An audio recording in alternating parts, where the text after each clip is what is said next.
नमस्कार, आपण पाहत आहात पुणे लाईव्ह न्यूज. पाहुयात आज दिवसभरातील ठळक घडामोडी. चाकण शिक्रापूर रस्त्यावरील खेड तालुक्यातील बहुळ गावातून दोन धक्कादायक घटना एकाच दिवशी समोर आल्याने संपूर्ण गाव हादरून गेले आहे. एका घटनेत 3 मुलांचे अपहरण करून बहुळ गावात आणण्यात आले आणि त्यातील एका 7 वर्षीय लहान मुलीला विहिरीत फेकून देऊन मारून टाकण्यात आल्याची बाब समोर आली आहे. तर दुसऱ्या घटनेत 7 दरोडेखोरांनी घरात शिरून सशस्त्र दरोडा टाकत दाम्पत्याला चाकूने जबर मारहाण करत गंभीर जखमी करून पलायन केल्याची बाब समोर आली आहे. 2 महिलांना धडा शिकवायचा म्हणून शनिवारी 22 फेब्रुवारी रोजी एका परप्रांतीयाने 3 लहानग्यांचे अपहरण केले. यातील 7 वर्षीय मुलीला चाकण शिक्रापूर महामार्गावरील बहुळ तालुका खेड येथील एका निर्जन विहिरीत टाकून दिले, तर उर्वरित दोघांना चाकण शिक्रापूर महामार्गावर बहुळ तालुका खेड परिसरात सोडून दिले. अल्पवयीन मुलीचा मृतदेह बहुळ येथील विहिरीतून ताब्यात घेतला असून यातील आरोपींना अटक करण्यात आली आहे. शिक्रापूर येथील वाडा पुनर्वसन कोरेगाव भीमा येथून 3 लहानग्यांचे अपहरण झाल्याची खबर मिळाली. या खबरीची खातर जमा करून पोलिसांनी अपहरित बाळांचा शोध सुरू केला. यातील 3 आणि 4 वर्षीय मुले ही चाकण शिक्रापूर रस्त्यावरील बहुळ तालुका खेड या ठिकाणी असल्याचं समजल्यानंतर हे शोध पथक दोन्ही मुलांपर्यंत पोहोचले व दोघांनाही ताब्यात घेतले. दरम्यान या 3ही मुलांचे अपहरण केलेल्या व्यक्तीबद्दलचा संशय मयत गायत्रीची आई वीणा रणजित रविदास वय वर्ष 34 राहणार वाडा पुनर्वसन कोरेगाव भीमा तालुका शिरूर मूळ राहणार झारखंड यांनी व्यक्त केला. त्यावरून बबन यादव याला ताब्यात घेण्यात आले. पोलिसी खाक्या दाखविताच त्याने वरील 3 बालकांचे अपहरण केल्याची कबुली दिली आणि यापैकी दोघांना बहुळमध्ये सोडले, तर गायत्रीला विहिरीत टाकल्याची माहिती दिली. त्यानुसार सर्च ऑपरेशन करून बहुळ येथील विहिरीतून मयत गायत्रीचा मृतदेह ताब्यात घेण्यात आला. दरम्यान बबन यादव वय वर्ष 42 राहणार वाडा पुनर्वसन कोरेगाव भीमा तालुका शिरूर मूळ राहणार उत्तर प्रदेश यालाही अटक केली. प्राथमिक माहितीनुसार आरोपीने हे कृत्य अनैतिक कृत्याला विरोध केल्याने केल्याची माहिती समोर आली. अपहरण झालेली 3ही बालके, त्यांचे कुटुंबीय आणि आरोपी परप्रांतीय असून मृत गायत्रीच्या मावशीशी आरोपीचे अनैतिक संबंध होते. मात्र त्याला गायत्रीची आई आणि इतर कुटुंबियांचा विरोध असल्याने या सर्वांना धडा शिकवायचा म्हणून वरील 3ही बालकांचे अपहरण केल्याचे आणि गायत्रीला विहिरीत टाकल्याची धक्कादायक बाब समोर आली आहे. चाकण शिक्रापूर महामार्गावरील बहुळ तालुका खेड गावात मध्यरात्री दरोडेखोरांनी धुमाकूळ घालून एका कुटुंबाला चाकूच्या धाकावर ओलीस धरले. वृद्धांना धमकावून दागिने आणि रोकड लुटल्यानंतर तरुण दाम्पत्याने प्रतिकार करताच दरोडेखोरांनी त्यांच्यावर धारदार चाकूने जीवघेणा हल्ला चढवला. यात कुटुंबातील 2 जण गंभीर जखमी झाले आहेत. घरात शिरलेल्या 7 दरोडेखोरांचे काही सीसीटीव्ही फुटेज समोर आले असून त्यावरून तपास सुरू करण्यात आला आहे. या घटनेमुळे संपूर्ण बहुळ गावात भीतीचे वातावरण निर्माण झाले आहे. जयराम लक्ष्मण वाडेकर वय वर्ष 67 हे आपल्या कुटुंबासोबत बहुळ गावातील फुलसुंदर वस्ती या ठिकाणी राहतात. त्यांच्या कुटुंबात पत्नी शालन वाडेकर वय वर्ष 65, मुलगा अशोक वाडेकर वय वर्ष 35, सून उज्ज्वला वाडेकर वय वर्ष 32 आणि 2 लहान नातवंडे आहेत. जयराम वाडेकर हे शेती करतात, तर त्यांचा मुलगा अशोक सणसवाडी येथील कंपनीत नोकरी करतो. चाकण पोलिसांनी दिलेल्या माहितीनुसार रविवारी 23 फेब्रुवारी रोजी अशोक आणि उज्ज्वला हे शिवनेरी या ठिकाणी दर्शनासाठी गेले होते. रात्री 10 वाजण्याच्या सुमारास ते घरी परतल्यानंतर कुटुंब जेवण करून झोपले. मध्यरात्री अचानक सुमारे 7 दरोडेखोर यांनी घराचा दरवाजा तोडून आतमध्ये प्रवेश केला. झोपलेल्या जयराम वाडेकर यांना अचानक पत्र्याच्या पेटीचा आवाज आल्याने जाग आली. त्यांनी पाहिले असता 20 ते 25 वयोगटातील एक दरोडेखोर हातात चाकू घेऊन त्यांच्या जवळ बसला होता. गप्प रहा नाही तर चाकू भोसकतो अशी धमकी दिली. चोरट्यांनी शालन वाडेकर यांच्या अंगावरील दागिने हिसकावले. दरम्यान जयराम आणि शालन यांच्या अंगावरील दागिने काढून घेतल्यानंतर त्यांनी आपला मोर्चा अशोक आणि उज्ज्वला यांच्या बेडरूमकडे वळवला. त्यांच्याही बेडरूमचा दरवाजा तोडत आतमध्ये प्रवेश केला. आवाजामुळे अशोक आणि उज्ज्वला यांना जाग आली. त्यांनी दरोडेखोरांना प्रतिकार करतात चोरट्यांनी दोघांच्या पोटात थेट चाकू भोकसला. रक्ताच्या थारोळ्यात पडलेल्या दाम्पत्याने मदतीसाठी आरडाओरडा केला. त्यावेळी शालन वाडेकर यांनी मुलाला आणि सुनेला वाचवण्यासाठी धाव घेतली.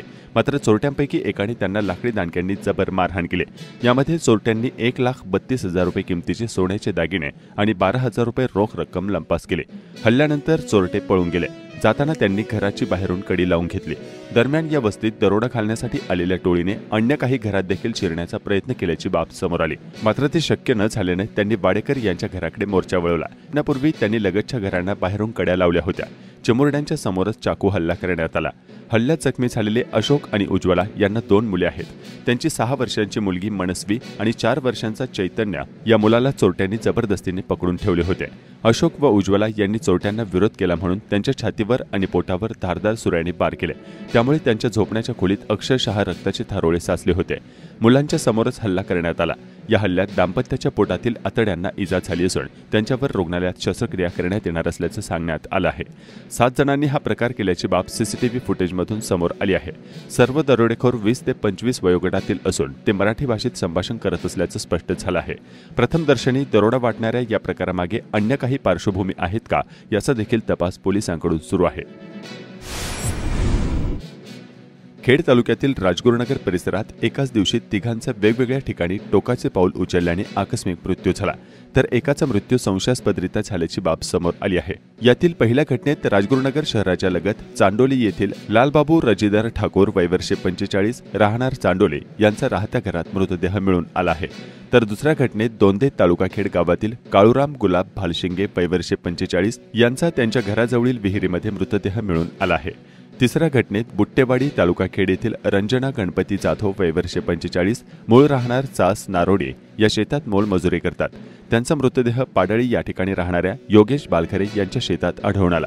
त्यांच्या मृत्यूचे कारण अस्पष्ट आहे। चौथ्या घटनेत चांडोली तालुका खेड येथील लालबहादूर राधे गौतम वय वर्षे 45 यांचा त्यांच्या घरात मृतदेह मिळून आला। त्यांच्या मृत्यूचे कारण अस्पष्ट आहे। एकाच दिवशी घडलेल्या या 4 घटनांचा खेड पोलीस अधिक तपास करत आहेत। उच्च न्यायालयानं खेडचे तत्कालीन तहसीलदार प्रशांत बेडसे यांचे निलंबन रद्द केल्यानंतर त्यांच्या जागी ज्योती देवरे यांची करण्यात आलेली नियुक्तीबाबत निर्णय घेण्याचे आदेश मॅट कोर्टाला देण्यात आले होते।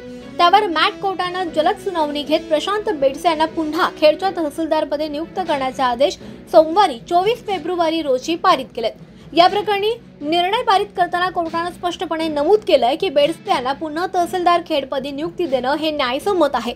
त्यामुळे शासनाने पुढील 7 दिवसांच्या आत तहसीलदार प्रशांत बेडसे यांना तहसीलदार खेडपदी नियुक्ती द्यावी, तसेच ज्योती देवरे यांची खेडमध्ये झालेली नेमणूक देखील नियमबाह्य असल्यानं कोर्टाने रद्दबातल केली आहे। दरम्यान यापूर्वी उच्च न्यायालयानं प्रशांत बेडसे यांची करण्यात आलेलं निलंबन हे अवैध ठरवत रद्द केलं होतं। त्यामुळे आता पुन्हा मॅट कोर्टाने दिलेल्या निकालामुळे लवकरच प्रशांत बेडसे पाटील हे तहसीलदार खेडपदी रुजू होणार हे निश्चित झालंय। त्यामुळे वेगवेगळ्या वादात मागील काही दिवसात अडकलेल्या खेडच्या तहसीलदार अनेक सामान्य नागरिक काही समाज बांधव यांनी देवरे यांच्या कारभारावर जाहीर नाराजी व्यक्त केली होती।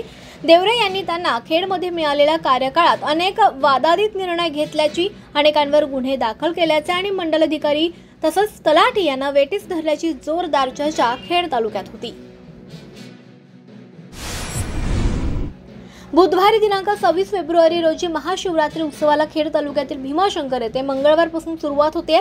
भाविक मोठ्या संख्येने येण्याची शक्यता गृहीत धरून पोलिसांचा मोठा बंदोबस्त या भागात तैनात करण्यात आला आहे। महाशिवरात्री निमित्तानं खेड तालुक्याच्या सर्व गावातील महादेव मंदिरावर आकर्षक अशी सजावट करण्यात आली आहे। खेड तालुक्यातील भीमाशंकर अभयारण्य परिसरातील पांडवकालीन ऐतिहासिक अशा भोरगिरी गावाच्या परिसरातील भोरगडावरील शिव मंदिरात शिवलिंगाची आणि देवीची पूजा करण्यात आली आहे। दुर्ग संवर्धन कार्यात अग्रेसर असणाऱ्या शिवाजी ट्रेल संस्थेच्या वतीने या उपक्रमाचं आयोजन करण्यात आलं होतं। संत निरंकारी मिशनच्या अमृत प्रकल्पाच्या माध्यमातून आळंदीतील इंद्रायणी नदी पात्र आणि दगडी घाटावर स्वच्छता मोहीम राबवली आहे। स्वच्छता दूतांनी एकत्र येत इंद्रायणीतून जलपर्णी गाळ काढून स्वच्छता केल्यानं पात्र स्वच्छ झालंय। आळंदीत हरिनाम गजरात विजया एकादशी साजरी करण्यात आली। भाविकांची श्रींच्या दर्शनास मोठी गर्दी झाली होती। इंद्रायणी नदी घाटावर इंद्रायणी आरतीसाठी भाविक मोठ्या संख्येने उपस्थित होते। शेतकऱ्यांना केंद्रबिंदू मानून राज्यातील बाजार समित्या सक्षम करणार असल्याचा विश्वास पणन मंत्री जयकुमार रावल यांनी दिलाय। पणन मंत्री जयकुमार रावल यांच्या उपस्थितीत कृषी उत्पन्न बाजार समित्यांची सभापती राज्यस्तरीय पणन परिषद पुण्यात संपन्न झाली। यावेळी राज्याचे कृषी मंत्री माणिकराव कोकाटे, सहकार आयुक्त आणि जिल्ह्यातील सर्व बाजार समित्यांचे कारभारी देखील उपस्थित होते। यावेळी खेडचे सभापती विजयसिंह शिंदे पाटील यांनी मंत्र्यांच्या समोर परखड भूमिका मांडताना काय सांगितलंय ते पाहूया। अगदी पुणेकर म्हणून एकच मिनिट सांगतो, मंत्री महोदय, तुम्हाला मला एकच विनंती करायची आहे की या राज्यातले अनेक सभापती आलेत, अनेकांनी आपली भाषणं व्यक्त केली आहेत आणि सगळ्यांनी सगळे मुद्दे त्या ठिकाणी मांडलेले आहेत। परंतु एक तरुण सभापती म्हणून मंत्री महोदय तुम्हाला एकच विनंती करायची आहे की उद्याच्या काळामध्ये तुम्ही मंत्री असताना या निवडणूक प्रक्रिया ज्या बाजार समितीच्या होतात त्याच्यामध्ये आम्हाला असा अनुभव आला की मंत्री म्हणून कधी कधी स्टे दिला जातो आणि मग कोर्टात जावं लागतं. अशा अनुभव आम्हाला आले. तुम्हाला विनंती करायची की बाबा आपल्या खात्यानं भविष्यामध्ये असा अन्याय त्या ठिकाणी होऊ नये. आणि दुसरी एकच मुद्दा माझा आहे मंत्री महोदय साहेब की महाराष्ट्रामध्ये शेतकरी संवाद हा प्रत्येक तालुक्यामध्ये पणन मंत्र्याच्या माध्यमातून पणन खात्याच्या माध्यमातून तुमच्या माध्यमातून उपलब्ध व्हावा. आणि राज्यातले आज जसं तुम्ही परिषद त्या ठिकाणी घेतली महिन्यातनं एक दिवस हे सगळे संचालक सभापती यांच्यासाठी जनता दरबार शेतकऱ्यांच्या दृष्टीनं जो महत्वाचा आहे तो मुंबईमध्ये असावा एवढीच माफापेक्षा व्यक्त करतो. तुमच्या या पुण्यनगरीमध्ये मी मनापासून स्वागत करतो. आणि बरं का साहेब एक जो मुद्दा आहे की शेतकरी संवाद जो आहे तो शेतकरी संवाद हा फार महत्वाचा आहे आणि उद्याच्या काळामध्ये महाराष्ट्रातल्या बाजार समितीमध्ये जाऊन तुम्ही त्या ठिकाणी पुढाकार घ्यावा अशी विनंती करतो. माढा तालुक्यातील आरण या ठिकाणी संत शिरोमणी श्री सावता महाराज मंदिर जीर्णोद्धार कामासाठी 1 लाखांचा भरीव निधी चाकणमधून देण्यात आला आहे. चाकणचे माजी सरपंच दिवंगत नंदकुमार गोरे यांच्या प्रथम पुण्यस्मरण दिनाच्या निमित्तानं हा निधी मंदिर जीर्णोद्धार समितीच्या सदस्यांकडे सुपूर्द करण्यात आला. माजी आमदार रामभाऊ कांडगे व महाराष्ट्र प्रदूषण नियंत्रण मंडळाचे सदस्य नितीन गोरे यांच्यासह राजेंद्र गोरे, सुभाष गोरे आदींच्या हस्ते हा निधीचा धनादेश सुपूर्द करण्यात आला. चाकण शहराच्या जडणघडणीत मोलाचा सहभाग असलेले दिवंगत माजी सरपंच नंदकुमार गोरे यांच्या कार्याचा यावेळी मान्यवरांनी गौरव केला. आदर्श माजी सरपंच कैलासवासी नंदकुमार वसंतराव गोरे यांच्या प्रथम पुण्यस्मरण दिनानिमित्त त्यांना अभिवादन करण्यासाठी आणि त्यांच्या स्मृतींना उजाळा देण्यासाठी या ठिकाणी प्रामुख्याने आपण उपस्थित आहोत. खरं पाहिलं तर भगवताचार्य हरिभक्तीपरायण जनार्दनजी महाराज आरावेकर यांनी कीर्तनातून सुरसाव्य पद्धतीने या ठिकाणी कीर्तन करत असताना सरपंचांना श्रद्धांजली वाहिली. राजकारणातील आणि समाजकारणातील एक निर्भीड, एक धाडसी आणि एक लोकाभिमुख व्यक्तिमत्व म्हणून आपण त्यांना पाहिलं आणि खऱ्या अर्थानं चाकणगावच्या विकासाचं एक शिल्प त्यांनी उभारलं. आणि चाकणच्या पंचक्रोशीमध्ये काम करत असताना या परिवाराला एक नावलौकिक मिळवून दिला. चाकण नागरी पतसंस्था असेल, चाकण या ठिकाणी उत्सव कमिटी असेल, या सर्व संस्थांमध्ये सक्रिय सहभाग घेत असताना त्यांनी समाजाची आणि लोकांची सेवा केली. आज खऱ्या अर्थानं त्यांना जाऊन 1 वर्ष पूर्ण होत आहे. परंतु त्यांचं समाजकार्य, त्यांचं एक आदर्श वागणं हे आमच्यासारख्या कार्यकर्त्यांना कायम पुढं समाजकार्य करण्याची प्रेरणा देत राहील अशा प्रकारची भावना आहे. चाकणगावचे माजी सुपुत्र आणि माजी सरपंच स्वर्गीय नंदकुमार गोरे